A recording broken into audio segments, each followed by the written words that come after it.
I ask myself this often because I feel like a different person every day. Sometimes I'm one version with some people and another version with others. It makes me wonder if I'm truly myself or just pretending. At first, this confused and stressed me out. But now, I realize it's okay to act differently depending on the situation. It's normal to change around friends, family, or strangers. That's just being human.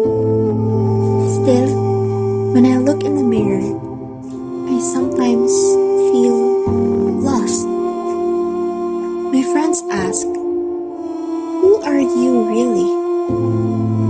Sometimes I pretend not to know, but deep down, I'm aware of how I can change and what that means about who I am. And just like her, knowing yourself isn't easy unless you really take the time to explore who you are. But what if we hear from the 11 famous philosophers who spent their lives trying to figure it out? Join us as we explore the world of self-understanding through the ideas of self-thinkers.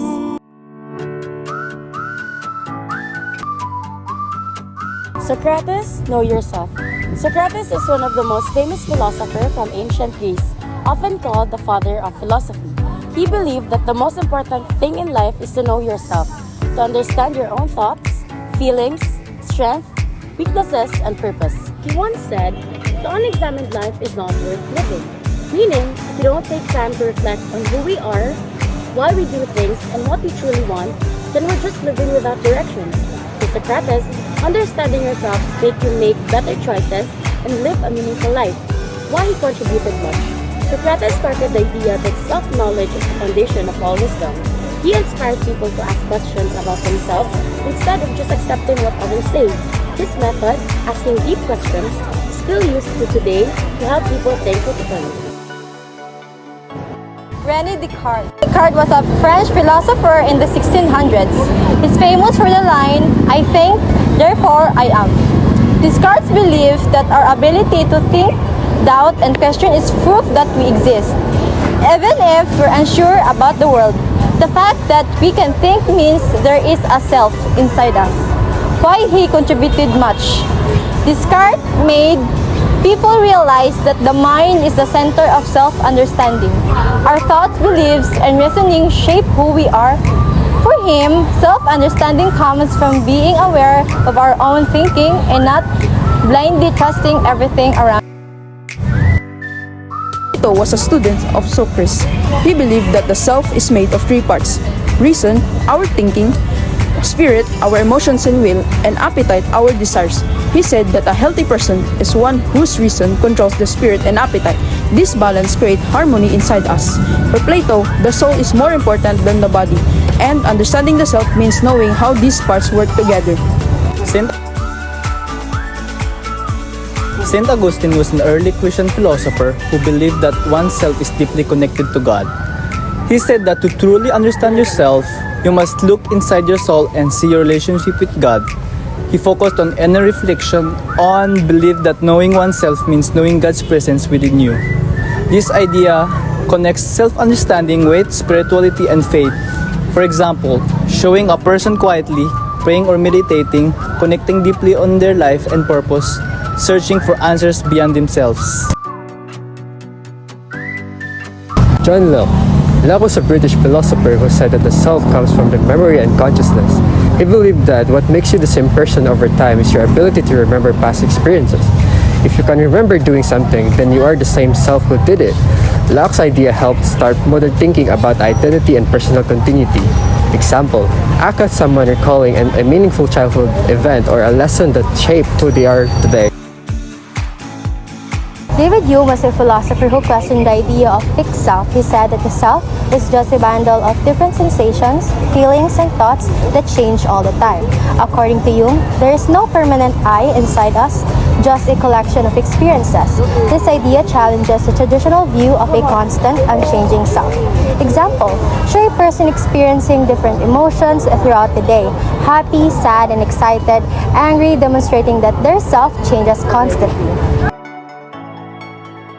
Kant believed while our experiences change, the self is a thinking thing that organizes those experiences. He said that the mind plays an active role in shaping how we understand ourselves and the world. For Kant, self-understanding comes from recognizing that our mind structures our reality, so the self is partly shaped by how we think and perceive things. Sigmund Freud.